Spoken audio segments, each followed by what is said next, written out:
목회를 하면서 오래도록 기억에 남는 그런 교우분들이 더러 계십니다. 그중에 저는 이분을 종종 떠올리게 되는데, 이분은 한 20년 전에 만났던 한 집사님이십니다. 회사에서 업무상 해외 출장에 아주 잦으신 분이었습니다. 한 달에 서너 번은 기본이고, 어떤 때는 한 주일에 두 번도 출장길에 오르는 그런 기도 부탁을 받곤 했습니다. 그러면서도 아주 신실한 두 가지 면모를 기억하게 되는데, 한 가지는 주의를 거르지 않기 위해서 대단히 애를 쓰더라 하는 것이었습니다. 직급이 그렇게 높지는 않아서 출장 일정을 스스로 정할 수는 없는 형편이었음에도 어쨌든 주일은 본교회에서 지키려고 애를 쓰는 모습이 아주 귀했습니다. 또 한 가지는 출장을 오가는 길에 언제나 공항을 통해서 출국할 때이든지 또 공항을 통해서 입국할 때이든지 반드시 예배당에 들러서 기도하고 그러고 자기 업무에 들어가는 것을 저는 또렷이 기억을 합니다. 아무리 바빠도 하나님과 독대하는 시간이 그 무엇보다 최우선적이라고 하는 사실을 그분은 알고 있었기 때문입니다. 그렇지 않고는 아무것도 할 수 없다는 고백이 있었기 때문입니다. 어디 그분뿐이겠습니까? 우리 모두는 하나님과 함께 하지 않고는 단 하루도 단 한순간도 온전히 살아갈 수 없는 존재이지만 나 혼자도 얼마든지 할 수 있다 이렇게 생각하는 그야말로 착각과 교만 속에 그렇게 살고 있지는 않은지 우리 자신을 좀 돌아보아야 할 것이겠습니다. 빌 하이벨스 목사님이라고 하는 분이 쓰신 우리나라에는 너무 바빠서 기도합니다 라는 제목의 책이 있습니다. 이 책에서 빌 목사님은 이렇게 소개를 합니다. 기도의 본성은 부자연스러운 것이다 이렇게 말합니다. 왜냐하면 인간은 누구나 자기 마음대로 뭘 하려고 하지 누군가 앞에서 매달리고 의지하고 그렇게 하려고 하지 않는다는 거예요. 하나님 앞에 겸손히 머리 숙여 간구하는 것 쉽지 않다는 것입니다.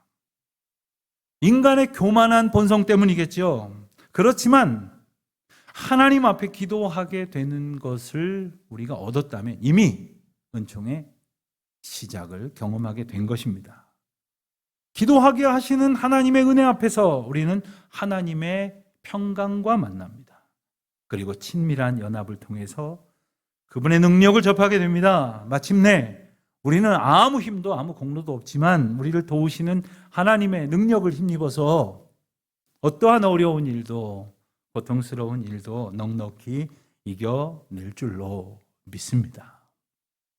우리는 더러 아주 큰 허황된 때로는 그러한 바램을 마치 우리의 기도의 제목처럼 갖기도 하지만 실상 하나님께서 우리에게 베푸시는 가장 큰 은총이 무엇이냐라고 한다면 바로 우리를 만나주시는 것이죠.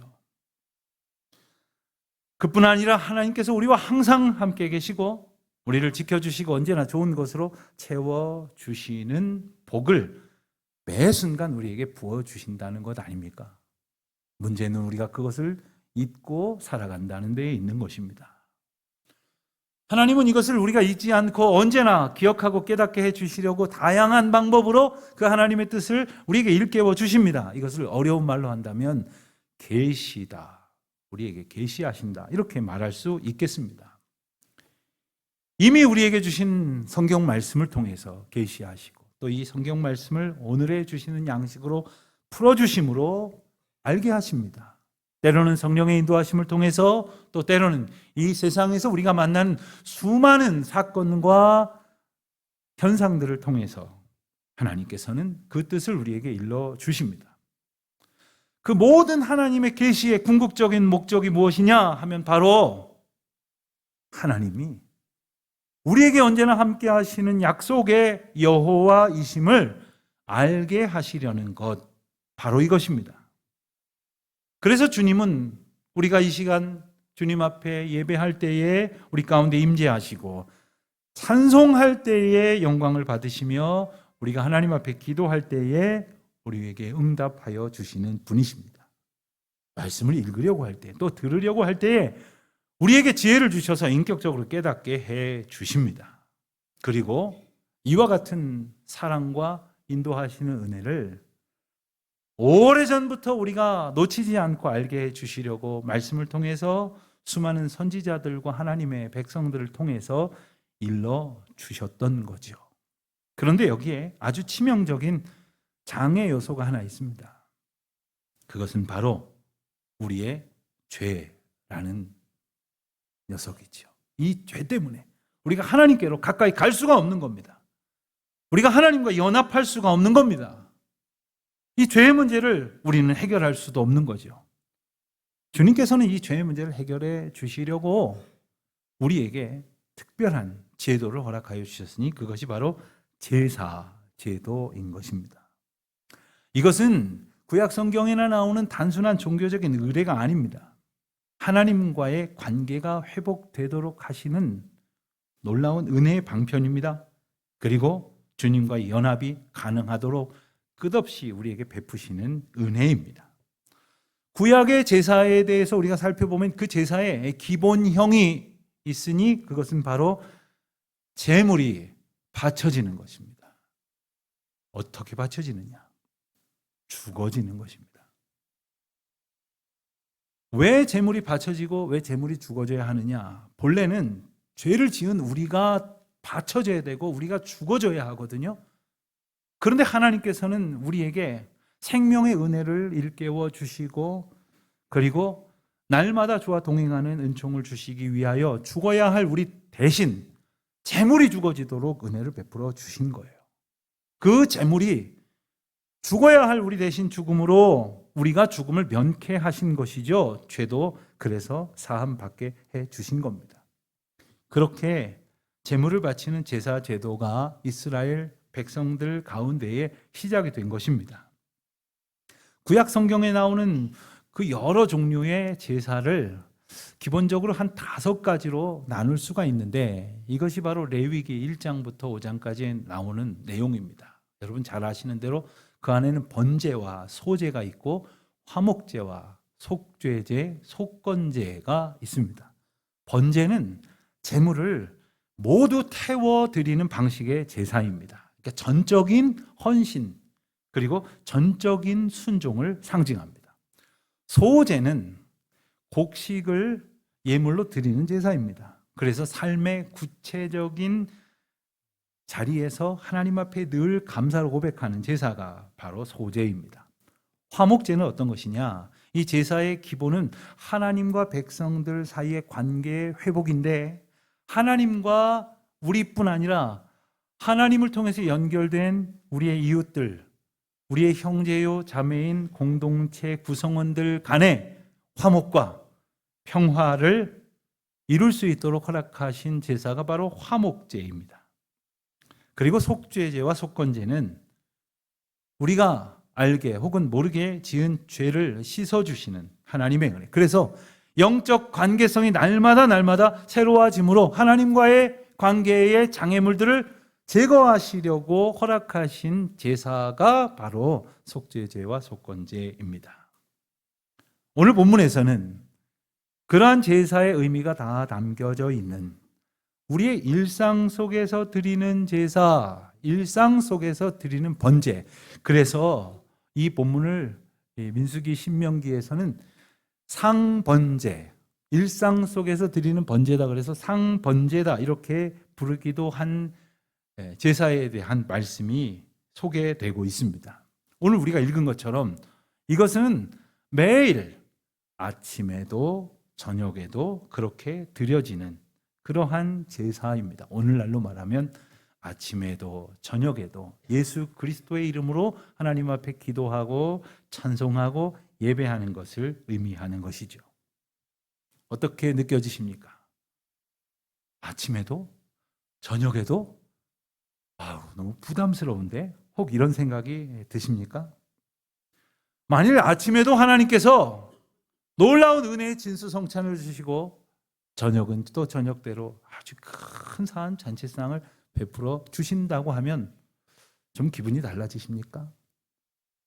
한낱 음식상과 비교할 수 없는 놀라운 은혜를 아침마다 새롭게, 저녁마다 풍성하게 우리에게 주신다고 약속을 하시는 것입니다.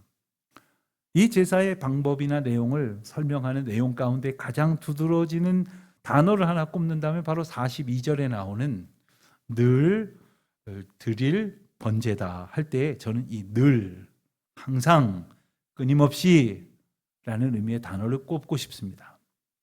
이 말은 타미드라고 하는 원어로 되어진 것이 번역됐는데 성경 곳곳에서 끊어지지 아니하는, 항상 이어지는 은혜를 말씀하실 때에 사용되는 단어입니다.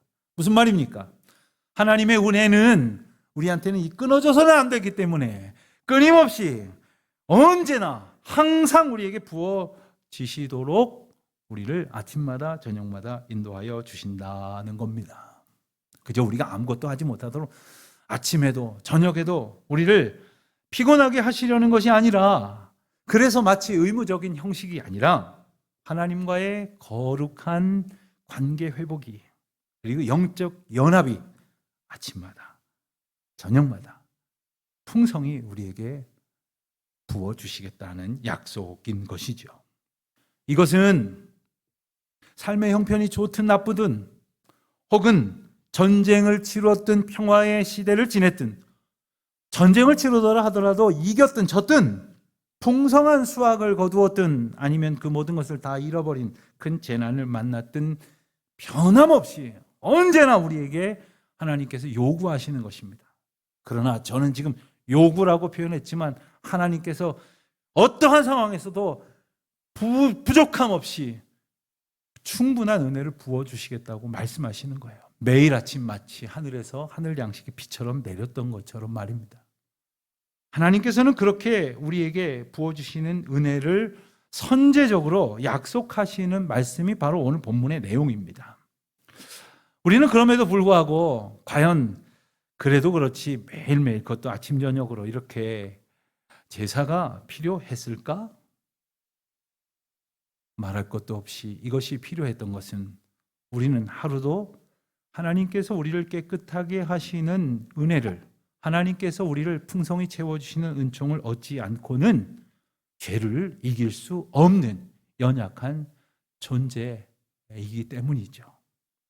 우리의 연약함을 누구보다도 더 잘 아시는 하나님 아버지께서 우리의 형편을 너무나도 잘 알고 계시기 때문에 주님은 변함없는 사랑으로 우리를 채우시려고 아침에도 부르시고 저녁에도 인도하여 주시는 것입니다.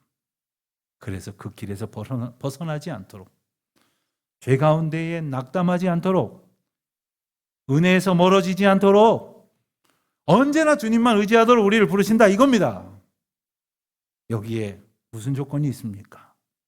어떤 사람만 부르신다고 구별하십니까? 아니면 우리에게 뭔가 요구하고 계시는 것이 있습니까? 이것은 우리의 의로 인함도 아니고 우리가 자랑할 만한 어떠한 삶에 하나님 앞에 마치 드러내 보일 만한 공로가 있어서도 아닙니다. 오직 하나님의 전적인 은혜입니다. 우리가 죽어야 했는데 끝없이 동물의 피를 흘려가게 하시면서 하나님 앞에 나아갈 길을 열어주신다는 것은 우리 모두에게 동일하게 허락하시는 은총이라 하지 않을 수 없는 것입니다. 자, 그런데 오늘날 우리가 이런 동물을 잡는 희생제사를 지냅니까? 만약 우리가 구약시대를 계속해서 이 방식대로 살아가야만 한다면 옛날의 제사장이 오늘날로 말하면 꼭 같다고 할 수는 없겠으나 목회자이거든요. 그러니까 저는 매일매일 여러분들이 죄짓고 끌고 오는 재물을 잡느라고 아마 피 비린내가 가시질 않을 것입니다. 여러분들이 죄를 조금 지으시면 조금 끌고 오시겠지만 오죽 많이 지으시겠습니까? 그럼 오죽 많이 재물을 끌고 오시겠습니까?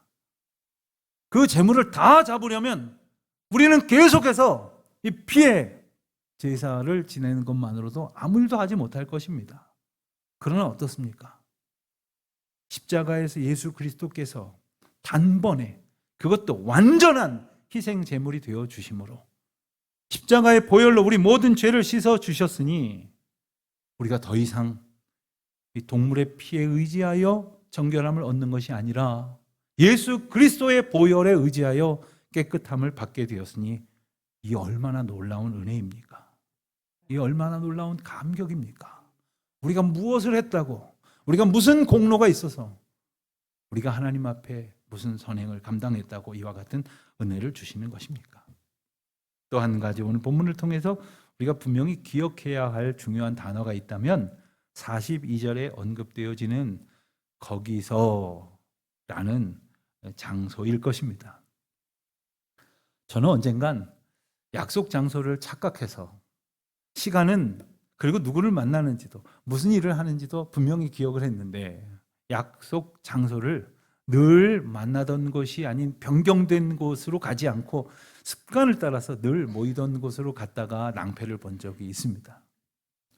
여러분, 약속의 모든 것이 중요합니다만 장소만큼 중요한 게 또 있겠습니까? 하나님께서 하나님의 백성들을 만나 주시겠다고 약속하신 그곳은 어디일까요? 그곳은 어떤 한 지점을 특정하는 것이 아닙니다. 왜냐하면 예수 그리스도께서 베푸시는 은혜는 어느 한 곳에 국한되는 것이 아니기 때문입니다.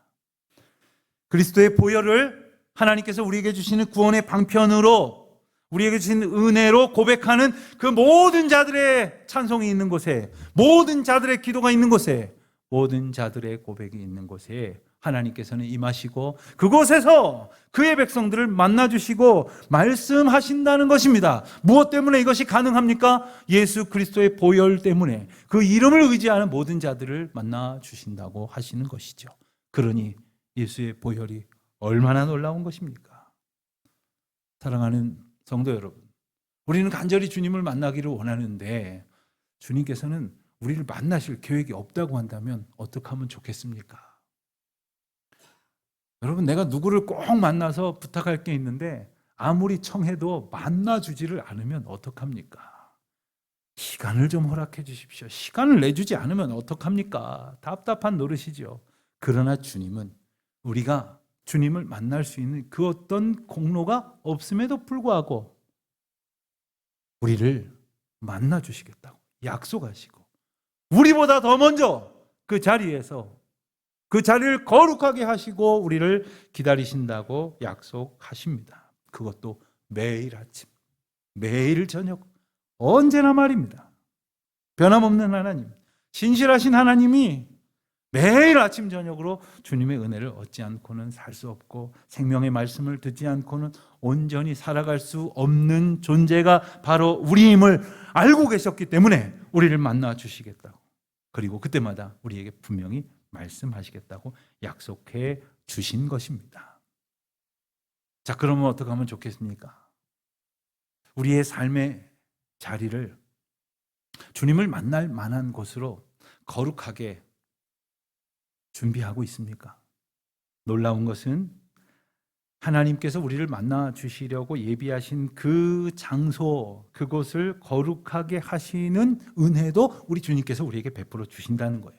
43절에 보니까 내가 거기서 이스라엘 자손을 만나리니 내 영광으로 말미암아 거룩하게 될지라.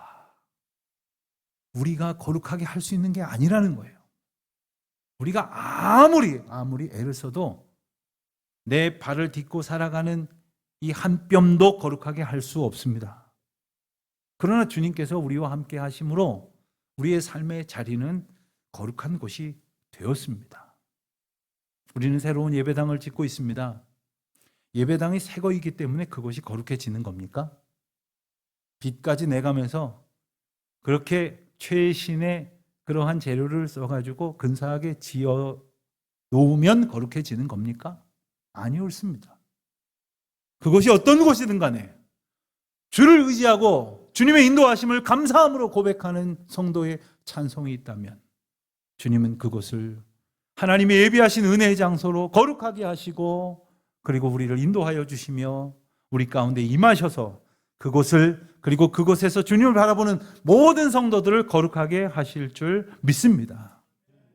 비록 우리는 나의 삶의 자리 1분 1초도 거룩하게 할 수 없지만, 단 한 뼘도 거룩하게 할 수 없지만 예수 그리스도의 십자가의 은혜로 우리에게 그와 같은 놀라운 은총을 베풀어 주신 것이죠. 종교개혁자 깔뱅은 이와 같은 하나님의 은혜에 대해서 이렇게 말을 했습니다.